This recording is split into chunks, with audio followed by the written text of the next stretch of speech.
Salut les amis, je me présente, Patrick, je suis musicien autodidacte et donc je suis un compositeur, interprète, je mixe, je fais des arrangements aussi bien des arrangements vidéo que de musique, de mes propres musiques, et même ma musique sur les vidéos. Mais là c'est pas le sujet de la vidéo. Je vais vous présenter un vélo, un VTT, enfin un peu spécial, parce que c'est un VTT qui est équipé de gros pneus, comme vous pouvez le voir.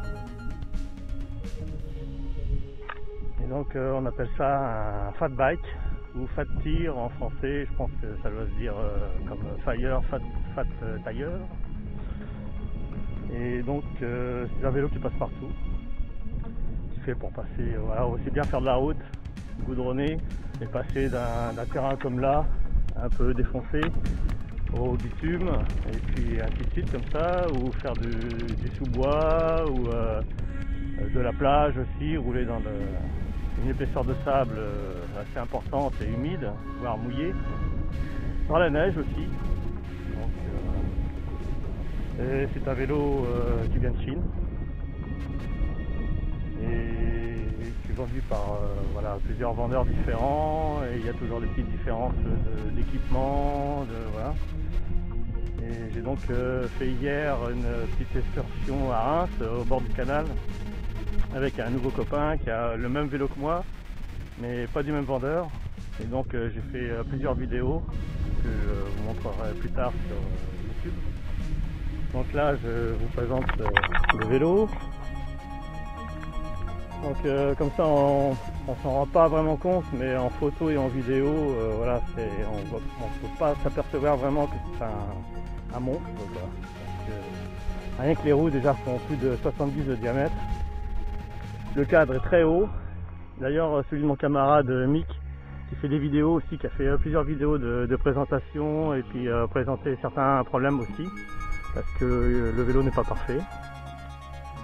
Bon, il est beau, voilà, mais il y a déjà un problème de dérailleur qui n'est pas terrible. C'est un Shimano, mais un Shimano de bas de gamme.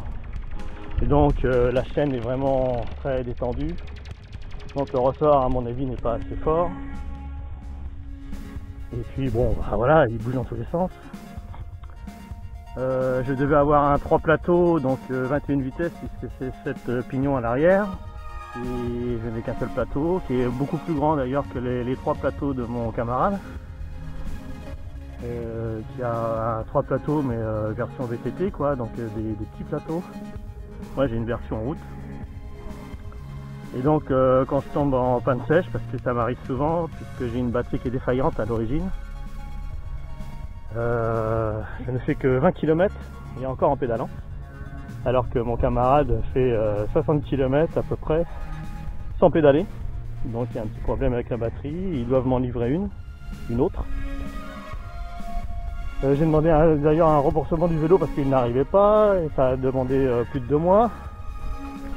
Et donc j'ai été remboursé, moi j'ai commandé sur Amazon, j'ai été remboursé très vite, en 3 jours. Et puis comme je pouvais avoir contact directement avec le vendeur chinois par mail, et ça passe toujours par Amazon, et je lui ai donc écrit et il m'a répondu juste après que j'ai été remboursé du vélo, et pour me dire que UPS avait pu récupérer enfin le vélo, que le vélo avait déjà passé la douane depuis plusieurs jours. Et donc j'ai pu récupérer ce vélo, donc mais vu les problèmes que j'ai sur certains équipements, donc le vendeur chinois m'avait dit qu'il m'enverrait une batterie supplémentaire en fin de rechange avec d'autres pièces aussi. Alors je suppose qu'il parle des 2 plateaux et du dérailleur avant, je sais pas. Je devais avoir une pompe aussi, un porte-bagages aussi, enfin etc., un casque, enfin bref. Mais il n'y avait rien de tout ça dans le colis. Juste un énorme carton qui faisait 1,50 m par 30 d'épaisseur et 80 de haut, donc un carton de 35 kg, parce que le vélo se dépeser sur une balance électronique et il pèse pile poil 30 kg 300. Donc c'est quand même assez lourd. Et celui de mon camarade, c'est sûrement pas la même qualité d'aluminium. Parce qu'il y a certains vélos où ils sont indiqués en aluminium type aviation. Donc je pense que ça doit être ce type d'alu que j'ai sur mon vélo. Et par contre le vélo de mon camarade est plus lourd. On les a sous-pesés et franchement, quand il a sous-pesé le mien, il m'a dit ah ouais en effet il est quand même beaucoup plus léger. Enfin si on peut appeler ça léger parce qu'un vélo électrique de 30 kg c'est quand même lourd. Vu que les VTT en général les plus lourds font 22 kg à peu près. Donc voilà, bon on a comparé avec mon camarade hier. Au niveau des freins, moi j'ai la version supérieure quand même qui est de meilleure qualité. Et ce sont des freins hydrauliques. Il y a un éclairage puissant à l'avant. À l'arrière on peut en rajouter un. On peut même rajouter un éclairage avec une alarme. Mon camarade là, avec un boîtier de commande et franchement c'est efficace. On touche à peine le vélo, ça sonne et ça braille. Son cadre est un petit peu plus long et moins incliné, donc ce qui fait que le guidon est moins haut. C'est pour ça que son vélo paraît un peu plus petit et moins monstrueux. Nous faisons tous les deux 1m70, donc voilà, quand on est assis sur le vélo sans être assis sur la selle, on a le cadre qui nous rentre dans notre jambe, quoi, donc voilà. C'est pas très pratique pour des gens qui ont une taille moyenne. Il faudrait faire minimum, je sais pas, 1m77, 76, voire 1m80 quoi, pour être à l'aise. Puis moi j'ai l'habitude de mettre ma selle haute, donc alors que lui il l'a mis vraiment très basse et moi je peux pas pédaler comme ça avec les pieds à plat, il n'y a pas de force. Je suis habitué à avoir les talons en hauteur, quoi, les pieds en pente, inclinés. Donc l'autre problème c'est que on s'est aperçu, mon camarade a démonté le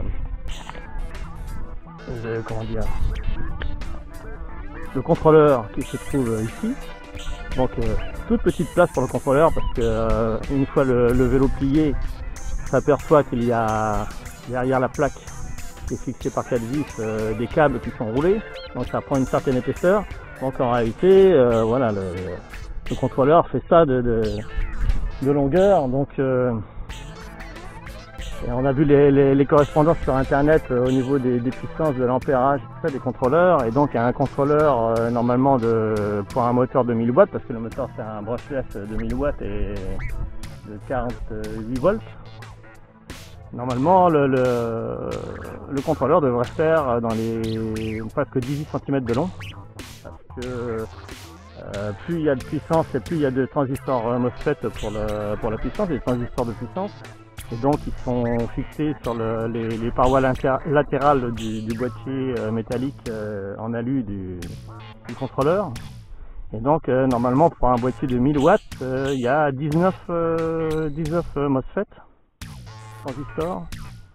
Et donc là, impossible de loger un contrôleur de 1000 watts. Donc nos amis les Chinois qui ne sont plus mes amis maintenant parce que en fin de compte ils arnaquent un peu beaucoup même. Donc on se tape un contrôleur de 350 watts avec 17 ampères au lieu d'avoir 1000 watts, entre 800 et 1000 watts et dans les 30 ampères.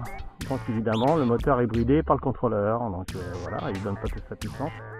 C'est étonnant d'ailleurs que moi j'arrive à monter à 45 km/h en vitesse de pointe et mon camarade 55 lui, bizarrement. Ouais.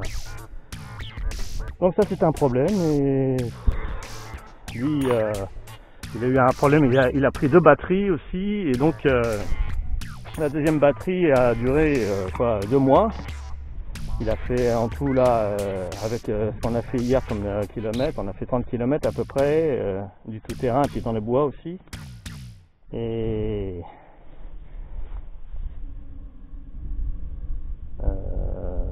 sa batterie, voilà, elle manque d'autonomie aussi et puis elle a lâché quoi. Enfin pas complètement lâché mais elle est défaillante aussi et donc c'est pas normal. Et ce sont des batteries de 13 ampères-heure seulement, alors qu'il nous faudrait minimum 17 ampères-heure.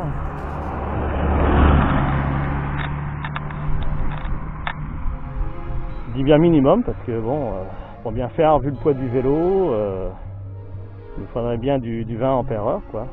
Donc ça pose un problème. Et puis donc quand j'ai transporté mon vélo hier dans ma voiture, dans ma Léon, le haillon est quand même pas très grand, très arrondi, donc il n'y a pas beaucoup de place. Et j'ai plié le vélo bien sûr, et il se plie vers la béquille, donc dans ce sens-là. Et voilà le résultat, rayure sur la jambe. J'ai cru que j'avais fait ça en roulant dans les bois et tout ça, mais non.